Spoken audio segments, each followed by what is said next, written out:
Welcome, everyone, to the Bonar Institute for Purposeful Leadership webinar or virtual meeting on board and C-suite priorities, purposeful leadership for a blended workforce. I'm John Barker. I'm a senior director at the Bonar Institute. I'm also an innovation consultant and an advisor to members of boards of directors. And I'd like to go to our agenda to give you an overview of the fact that we're going to have a very brief presentation, and the goal is to spend the majority of our time in a discussion. And we hope that everyone who is attending our webinar will participate in the discussion. I'd like to note a lot of people want to attend the webinar but are unable to do so at this time of day. We have people in different time zones. So we are recording the webinar. So anything you write in the chat or ask or comment on will be in that recording. And of course, people will be very interested in that recording. We're delighted that you are here. And at any moment during this webinar, there is a chat feature where you can make comments and ask questions during our brief presentation. And I find in our webinars that the chat feature contains a lot of fascinating topics that we can explore in future webinars. So as you can see from our brief agenda, I've already introduced myself a little bit, and the founder of the Bonar Institute, James Bonar, will be introducing himself as well. We'll then move to section 2. I'll be providing an overview of what is the challenge, the engagement and mobilization challenge in the blended workforce. I'll be citing some surveys that have recently been released that give greater insight into that challenge, and I do want to note it is a global challenge. Then in our section 3, I'll discuss why the issue of workforce engagement is a board oversight issue. It is a responsibility of the board of directors, and why that trend is that it's actually always been an issue of the board of directors, but even more so today. And then James Bonar in section 4 will discuss, based on his many years of experience as an executive and as a coach, best practices in worker engagement and mobilization. And then we're opening it up for a discussion. And I thank you for being here today. So at this point, we'll go a little bit deeper into who we are. If you go to the Bonar Institute website, you'll find more detailed biographical information about James and me. I would like to add that I have a long background, not only in innovation, but in product development and strategy globally, and the legal and regulatory industry, and I follow codes of ethics for my regulatory compliance certifications. We will be, by the way, discussing a few legal and regulatory issues in the context of employment. I do want to note, as a lawyer, I must inform you that we are not providing legal advice.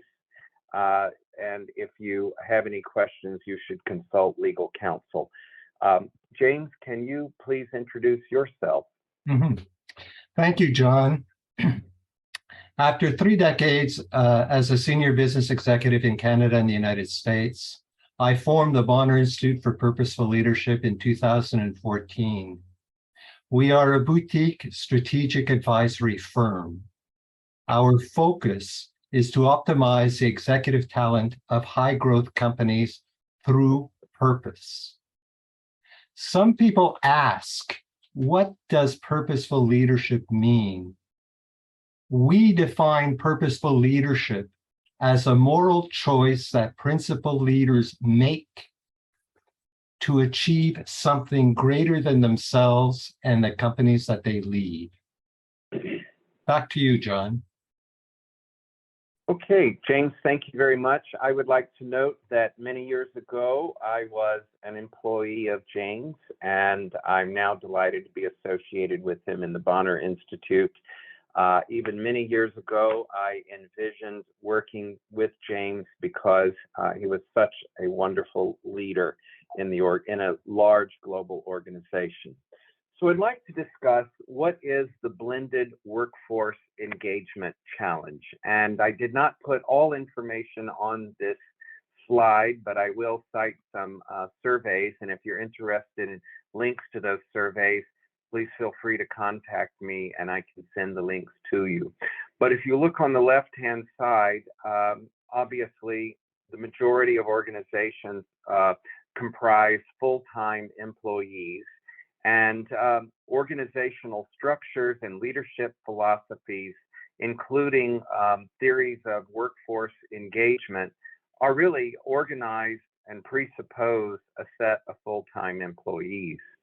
In the 1980s and 1990s, there was a push to engage more part-time employees, and the purpose of that usually was a cost savings initiative by employers to no longer have to pay retirement benefits, health insurance benefits, etc. So there was a great increase in the number of part-time employees and the employment of independent contractors.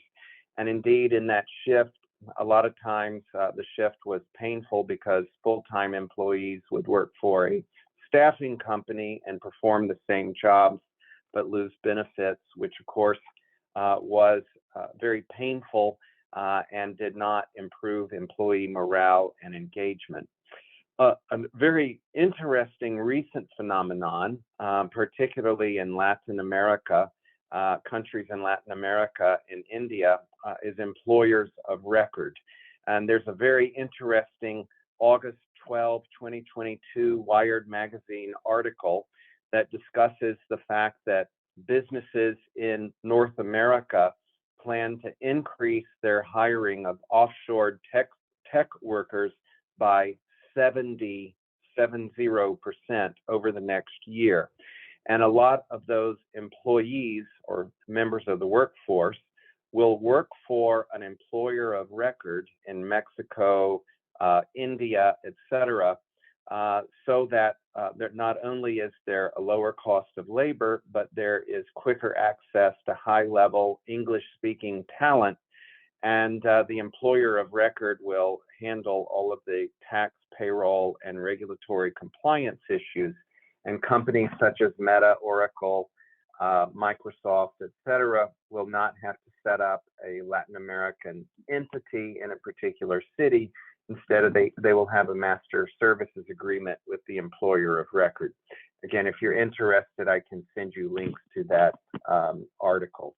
Now, the other reality is, and of course, in the past, when we had full-time employees, the presupposition was that employees would be on-site, coming to the office, and we all had the impression that in the onset of COVID, that was when we really went into remote work, and we had hybrid offices where some employees come in full-time, some employees work full-time at the office, some work full-time out of the office. In fact, we've had that model for several years because in the 1980s and 1990s, when offshoring became a bigger phenomenon, well, we've actually always had remote employees and remote workers, and we've always had a hybrid office. But for some reason, there is a phenomenon of people believing it's something new. And I think what is new is the volume of offshore and remote workers and the what I call, using Microsoft language, the productivity paranoia of many senior executives. In fact, a recent 2022 Microsoft Work Trend Index, which surveyed 20,000 employees in 11 countries, summarized the fact that 90% of workers who work from home, work remotely, whether part-time or full-time, perceive themselves as being equally, if not more productive than they are when they are on-site in the workplace. By contrast, and this is where the word paranoia comes in, 85% of those 20,000 employees the people who are leaders, said that hybrid work makes it very difficult for leadership and management to be confident about employees' work ethic. And of course, you see a lot of news about quiet quitting, quiet resignation. But yet we have the report by a company called Commit, did a tech staffing survey, which indeed said that American companies will increase their hiring of offshore tech workers by 70%, not only because of cost pressures, but also they simply cannot keep up with their hiring needs, the volume of hiring needs.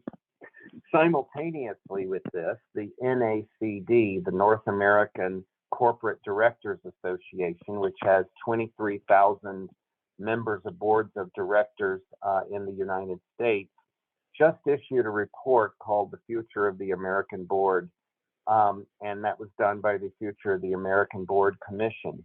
And that report noted that boards need to take a much more active role in talent development and leadership development in their organizations, because there's an increased expectation by the new generation of employees and workers that they want higher worker satisfaction. They want to be more engaged, but they perceive their boards and their organizations as not interested in engagement. So now I'd like to talk about why it is a board issue to address the issue of workforce engagement in this blended environment. Note that I use the word workforce, not employees, because indeed, when you are an independent contractor to a company, you are not an employee. And when you are an employee of an employer of record that has a master services agreement with an employer, you are also not an employee. But very interesting legal and regulatory issues do arise. Of course, employers do not want independent contractors to be viewed by the legal system, particularly for tax and employee benefits purposes, as employees. So it's very important to maintain that degree of separation. But the problem, of course, becomes if you maintain that separation, how do you maintain engagement? So the board must set the purposeful leadership agenda for employee engagement in this new complex blended environment of full-time, part-time, independent contractor, and employer of record employees. Now, there are people who would debate about this, but I view employee engagement as core to board members' fiduciary responsibilities as part of the duty of care and the duty of loyalty. And there is actually debate about where it fits. Is it duty of loyalty or duty of care? But in fact, the board has the responsibility as a fiduciary to the corporation to protect the perpetual existence of the corporation, its financial success. And it has a duty to engage all stakeholders, which includes all of the workforce. And it has a responsibility to balance the long-term interest of the organization with the short-term interest, which would include maximizing shareholder value. We must also remember that while the board does not play a role in day-to-day management, it does have oversight of the C-suite activities, including leadership. And there is increased expectation that boards need leadership talent, human resources talent on the board, not only for overseeing, evaluating, and developing the CEO, but also in recruiting CEO talent and planning for the successors of the existing CEO. So the board sets the tone for how leadership and management will engage this workforce in a blended environment.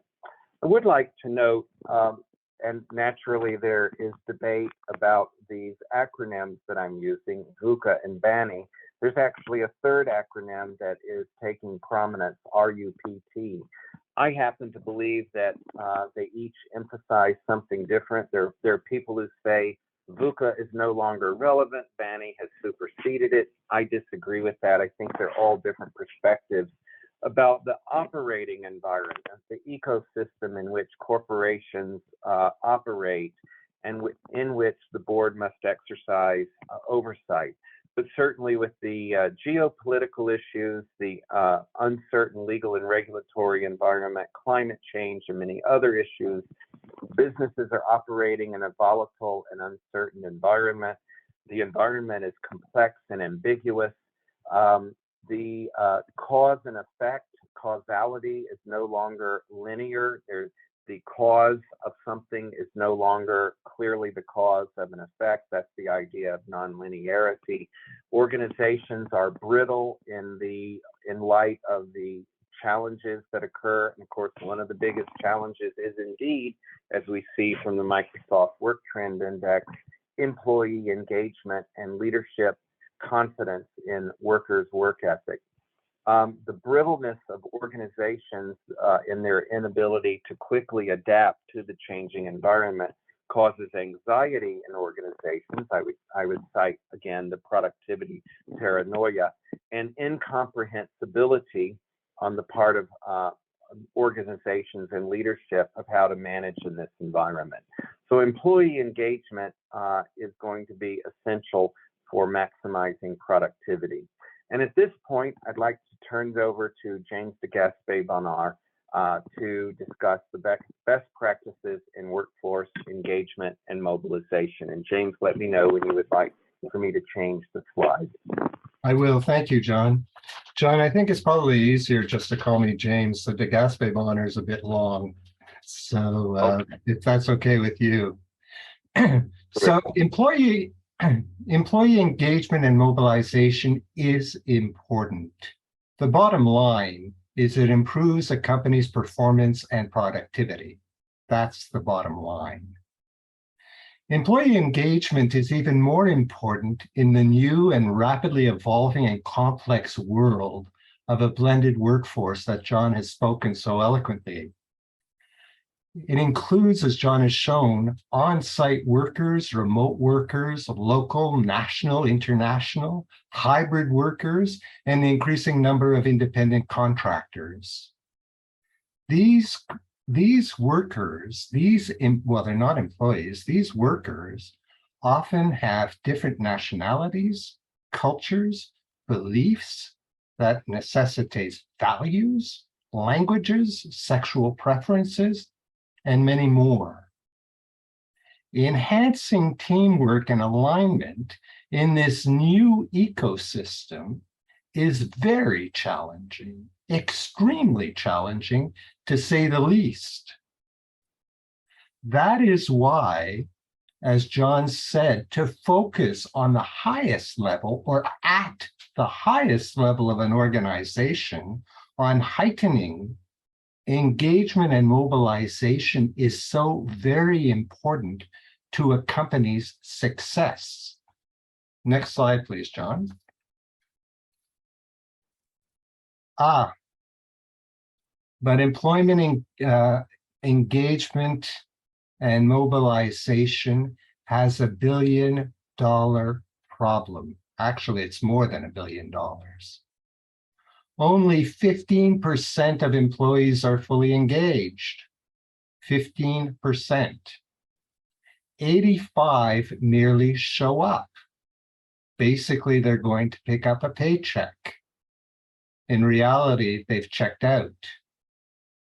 This leads to huge opportunity costs and lost productivity for individual companies and for the economy as a whole. John, next slide, please. So creating a vibrant culture of engagement is extremely important for company success. I'll give you a moment just to read the slide.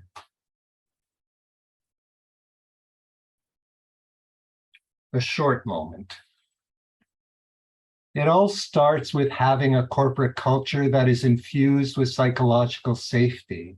As many of you know, psychological safety is the #1 driver of team success. It is really the underpinning of corporate success. I'd like to emphasize the point at the bottom of the slide, the importance of leaders actively listening to employees' points of view. This is a tangible sign for employees that they are seen, heard, and understood by their employers. This is a meaningful sign of respect and caring. The best bosses I've had took the time to be attentive to what I was saying, what I was feeling, and importantly, what I needed from them. In a word, they were present. I respected them greatly and followed them enthusiastically. My senior executive clients have similar sentiments. Having a vibrant corporate culture of engagement is a significant competitive advantage for companies. Next slide, please, John.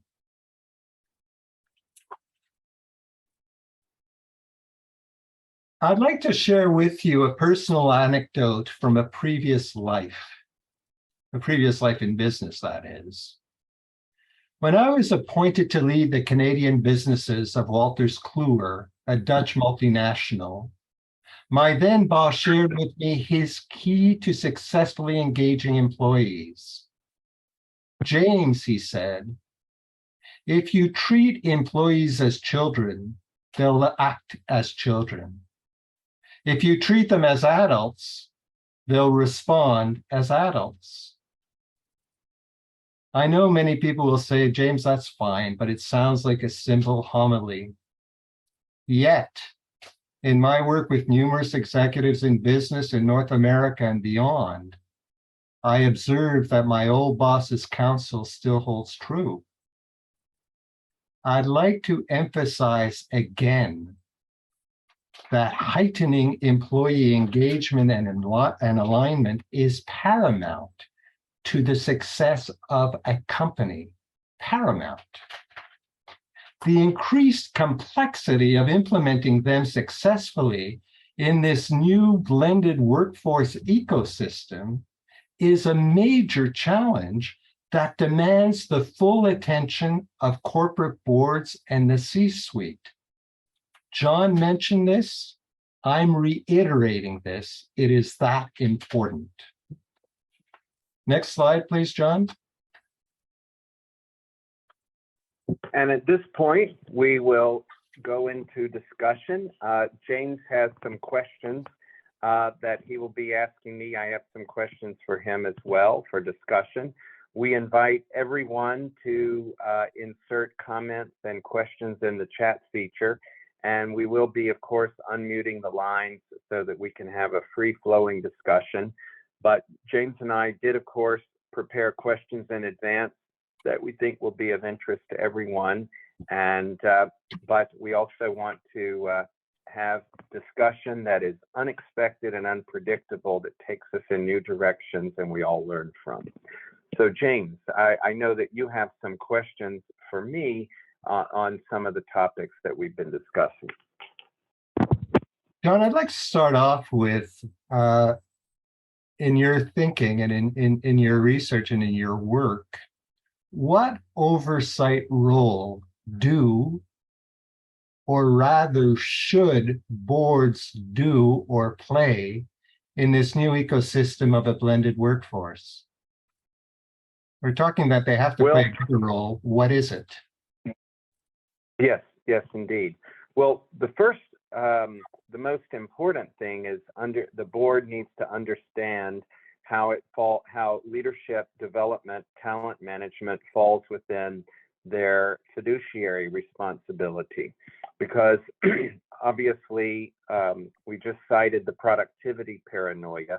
if there's such a disconnect between management perception of remote workers and contract workers and offshore workers, and you're expecting the workforce to work on strategic projects that affect the long-term value and even the short-term profits, particularly in the case of a publicly held company, and you're offshoring things, areas of work that are core to your survival, your intellectual property.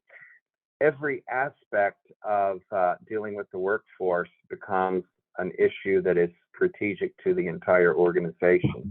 So we have to remember the board is responsible for recruiting the CEO.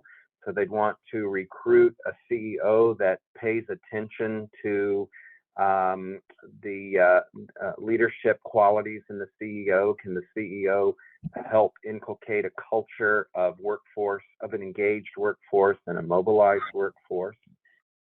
In addition, promoting the corporate culture. The recent NACD report on the future of the American board noted that board members will be expected to emphasize corporate culture as a unifying and motivating force for all stakeholders in the organization. I like very much the leadership shown by Steve Jobs in reinforcing a very clear, cohesive culture at Apple that engaged the entire workforce.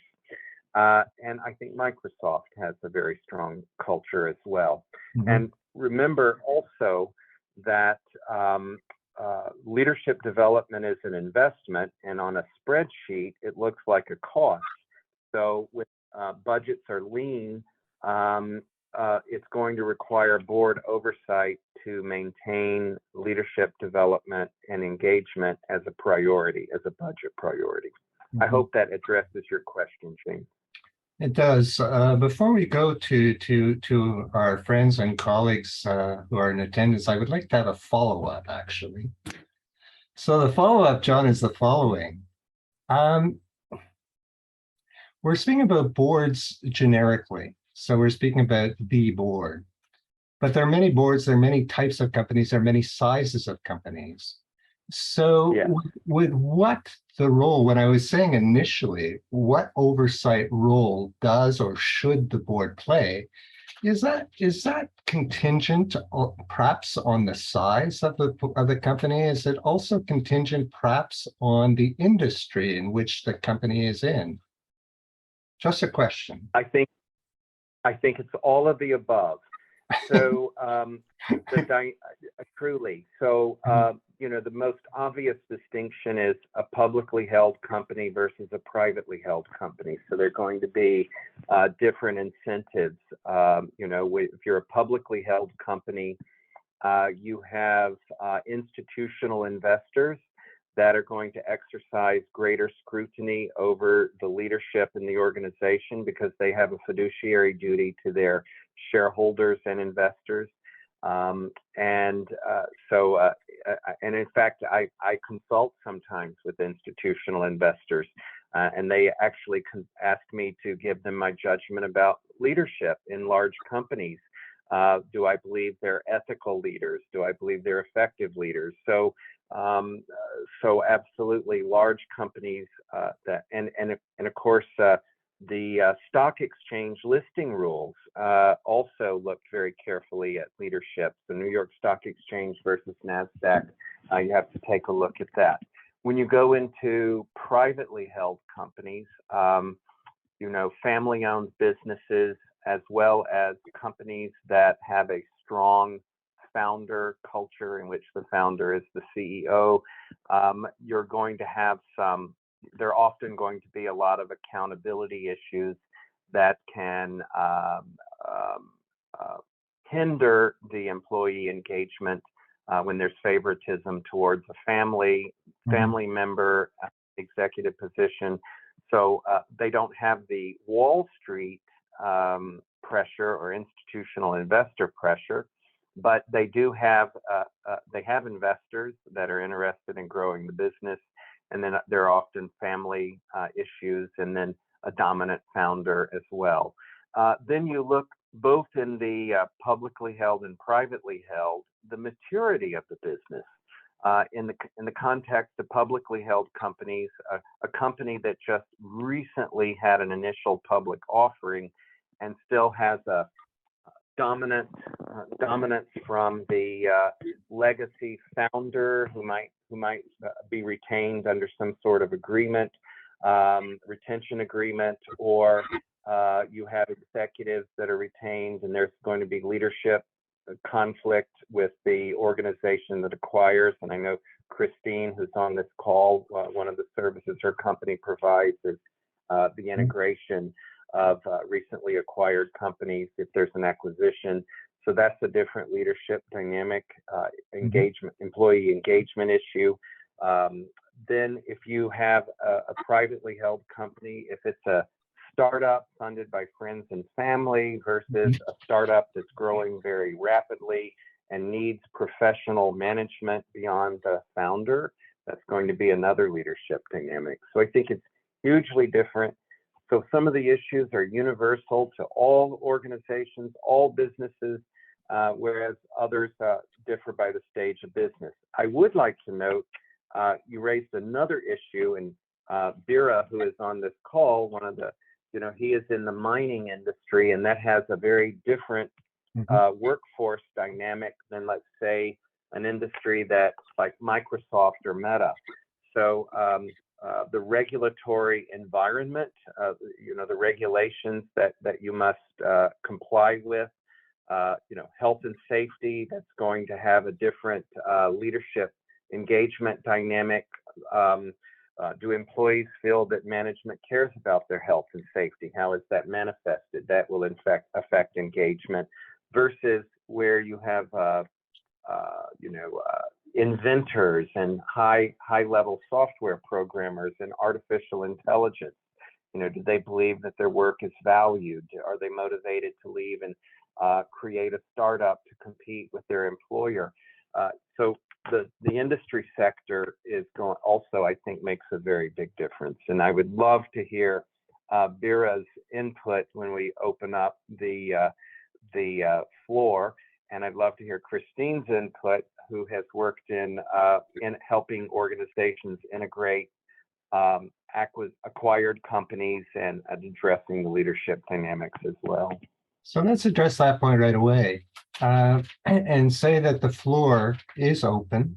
That is not to pressure Christine, Vera, Art, or Sandra to speak. But if you want to speak, please go ahead. And if not, then we'll continue with our number of questions. But I want you to know that you are offering you a warm welcome to participate if you so wish. So Bira, and by the way, I want to say that I've known Bira for quite a while, although we've never had the privilege to meet in person, but one day, Bira, it will happen. Bira, absolutely, it would be my pleasure. Yes, be wonderful. So Bira asked a wonderful question in the chat. He said, from the presentation, I took that when working on succession planning for the CEO, I should focus stress on having a purposeful leader. And Bira, I absolutely agree. And your question is, how can I be sure that the best candidate is really a purposeful leader? What kind of metrics and or achievements should I look into during the interview process? And James, I think you are, and Christine, I think you are both very well positioned to address that issue based on your coaching and leadership development experience. So I'll start the conversation. Actually, that's like poor manners on my part. So I should offer Christine if she wants to speak first, just so I remember my manners that I learned as a child. Christine, do you want to speak first? Please feel free to go ahead, James, and I'm happy to follow up. Okay.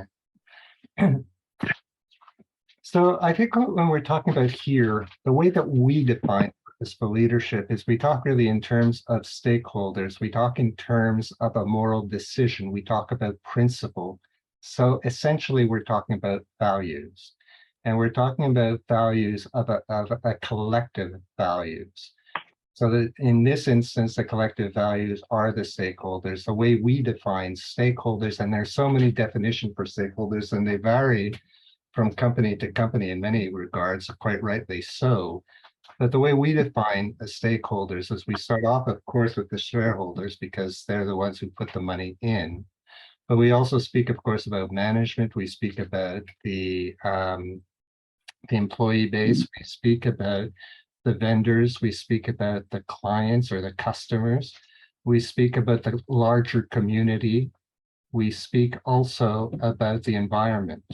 So we see the organization and we see the leader, the CEO, as being a steward of the stakeholder role and working towards the highest good of that. So when you're speaking about how do you hire a person who has those, or a purposeful leader, you would look for one. Well, one, you'd have to ensure that the board, by the way, it has the shares these values and this perception, because if the board doesn't, because finally the chairman of the board is a CEO's boss. Now that gets problematic in the US where you have CEOs who are also chairman of the board, so they're the boss of themselves. A little bit of a conflict of interest. But in Canada and Britain and elsewhere, that isn't the case. So you have the CEO, you have the board, and if the board does not share these values of the purposeful leader or purposeful leadership, even if you were to hire one, it will work. So there does have to be that kind of alignment of values between the board, between the top down. It really does start at the top. But assuming for the moment the board has it, and then they are hiring a CEO who is then going to exemplify the attributes of a purposeful leader, I would suggest that's how it goes, is that they would they would speak and they would prod into the values, into where they are heading, what their background is, their record in this area is. I'm not sure if that helps. Christine, do you want to add anything? Please feel free. Happy to. And Vera, if you have any follow-up questions for James, please feel free to. No, I appreciate. I fully understood, and I agree. So I'm just looking forward to listening to you, Christian, to see what your thoughts are. Sure. And thank you. I could not agree more with what James shared about values and purpose alignment, is the foundation to that decision and the interview questions. I really love your question, Vera, about the metrics and achievements that you should be looking for, especially at this level for succession planning. Whoever, is potentially a candidate is going to have a long track record of leadership interactions. So looking back at metrics, it's how many employees or reports, over the course of their career have they elevated, and that they still have touch points with. I think that's a really key metric. And when I'm interviewing on behalf of my clients for senior leadership positions, I'm really interested to know what the candidates' touch points with past employees or reports is, and then what's the track record or success of those individuals and how they've been elevated. And that ultimately, right, is a really great predictor of the future because they've set that precedent. And it's funny, as kind of a async group today with John and James and a couple other individuals, I was sharing some metrics that I measure kind of on the ground level with employees to measure and keep a really good pulse on employee engagement. Is just three simple, key factors, and that's the measurement of happiness or enjoyment that individuals have in that experience working with that leader, and then the fulfillment piece. Has that leader provided stretch goals to those individuals, not only to help them develop professionally and personally, but stretch goals for the organization. So an employee in a role can contribute beyond their role, maybe in volunteer opportunities, to support the broader purpose or mission of the organization. And then the final piece, which really this presentation started out with, is the psychological safety and also physical safety. And I think if those can be translated into the interview process and asking questions around happiness, fulfillment, and safety, physical and psychological, those could be indicators for you as well. Vera, Thank you, I would Christine. like to. Yes, Sorry, please, go ahead. No, please. It's more important that you talk, Vera. More important. Yes, it's not all the companies that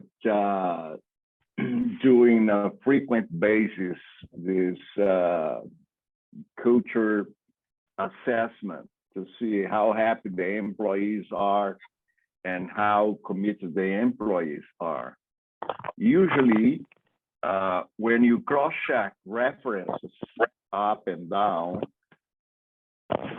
there is a tendency that the candidate is going to refer to their, let's say, best employees or happiest employees.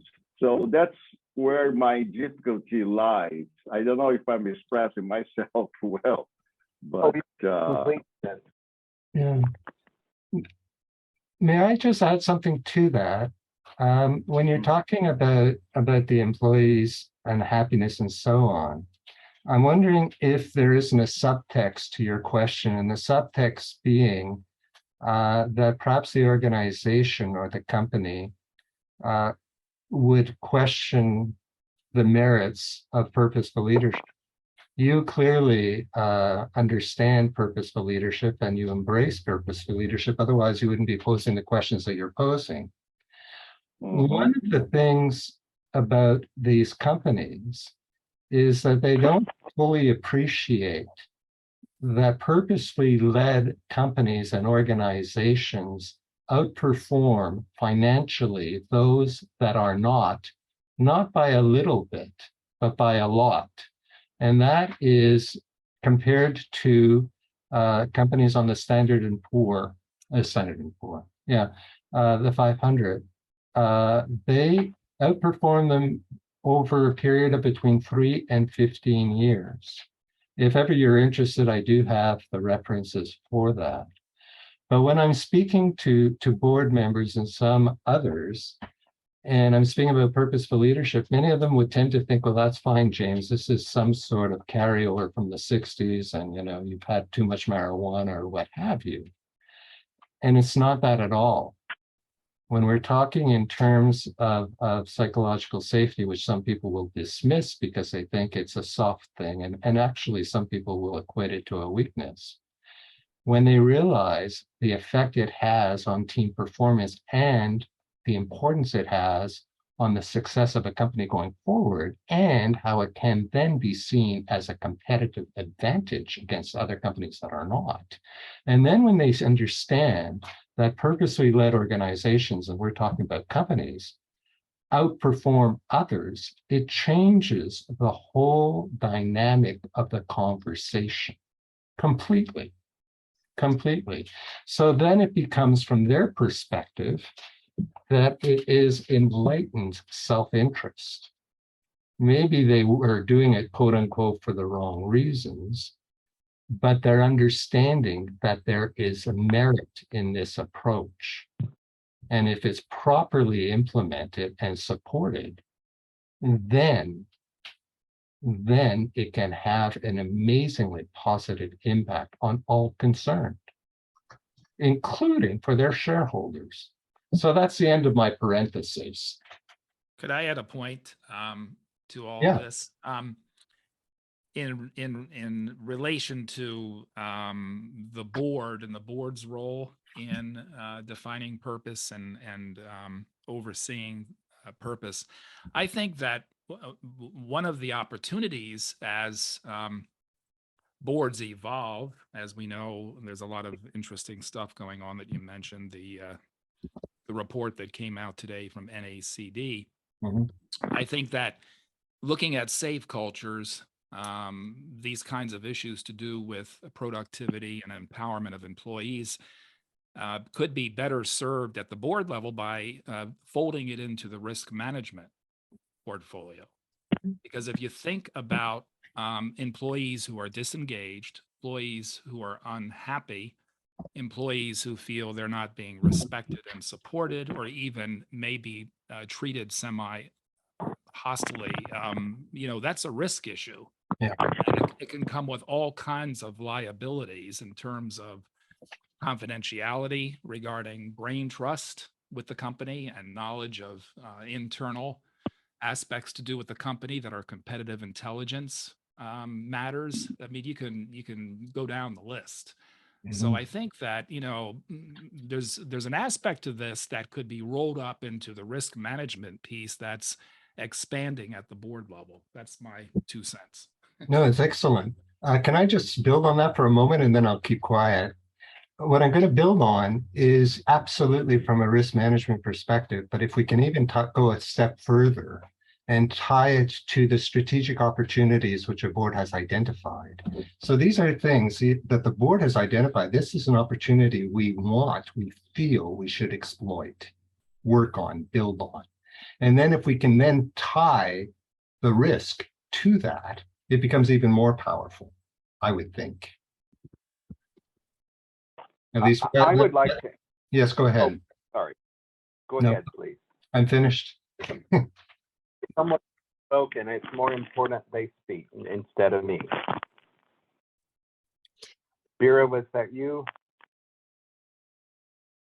No, it was me, John. Well, No, not I'll me. just add a few things from my experience. I do want to note that psychometric testing can reveal a lot about empathy, extroversion, introversion that's relevant, and I have been trained in a lot of it. And in fact, when I learned about the training, I learned that the psychometric testing went so deep, it uncovered psychological tendencies towards psychopathy, narcissism, even homicidal tendencies.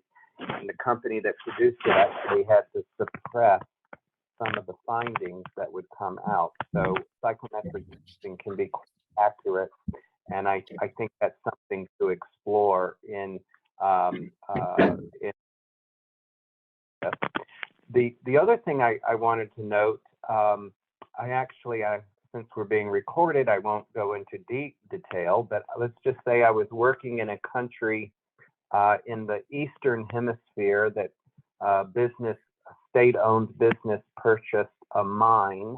I don't know what it was mining, possibly coal, in a country in Latin America.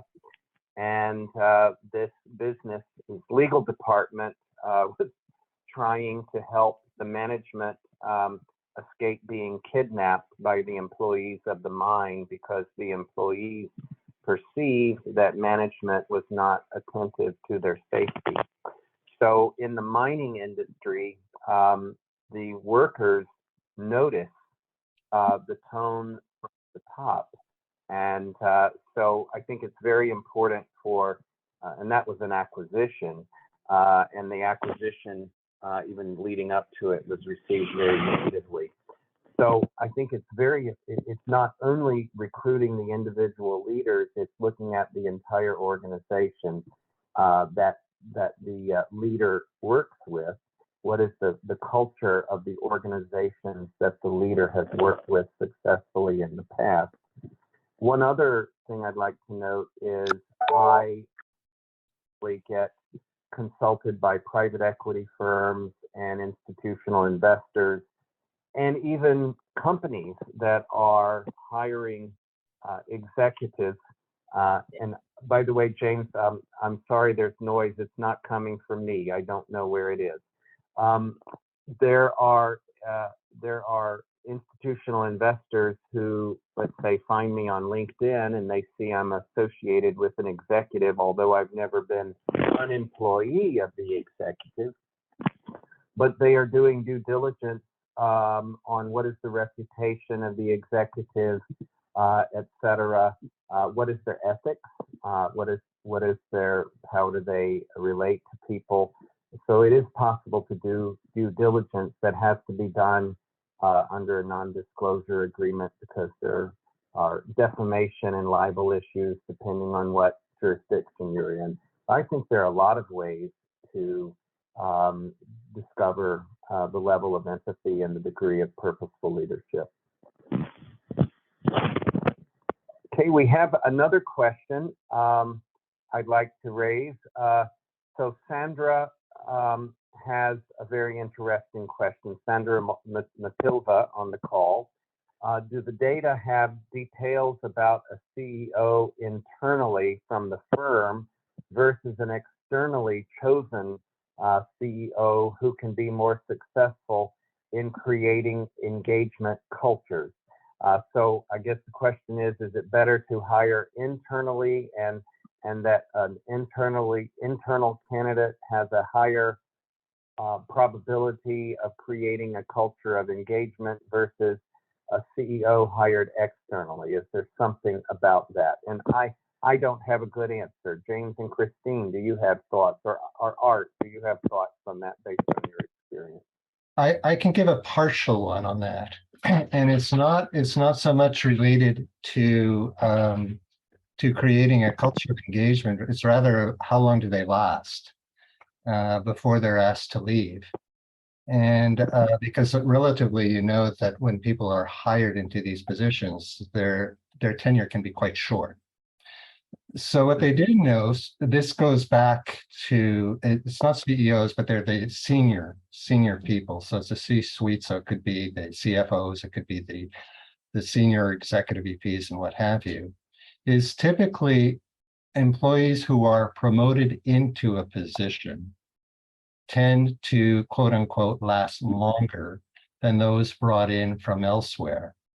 So that typically it is a safer, quote unquote, play to promote someone.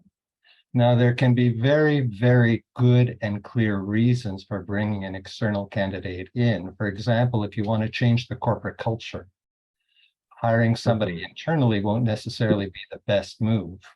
So you will bring somebody in from the external. There are all kinds of reasons.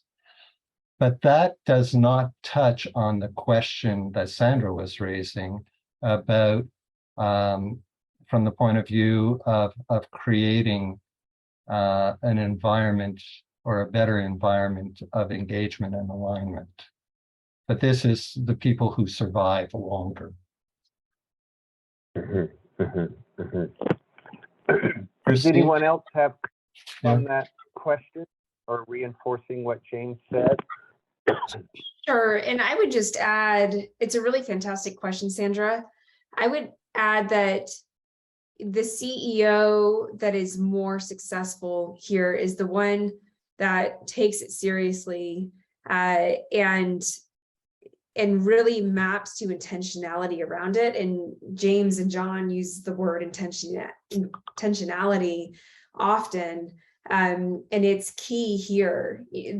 Culture will happen regardless of if it's guided and shaped, or if it's left undone and unmanaged. But those CEOs that are more successful are giving the time and attentive focus to it, and they respect it for what it is. Tying back to James's statistics earlier about how organizations that have the strong culture are outperforming others that don't in really a relatively short timeline. So I would be looking for their intentionality around it and the respect that they're giving to creating a very robust and psychologically safe culture. Very interesting. So we have 5 minutes left, literally. And I want to thank everyone for participating. Does anyone have any other points? If not, I'll go ahead and wrap up and give some next steps about our presentation. Okay, no other comments. So I do want to note that I also will be writing a blog post that will reflect some of the comments, and some of you have posed some questions and you would like some more information. I will make sure I will follow up on that and send you some links as well. I want to thank everyone for participating.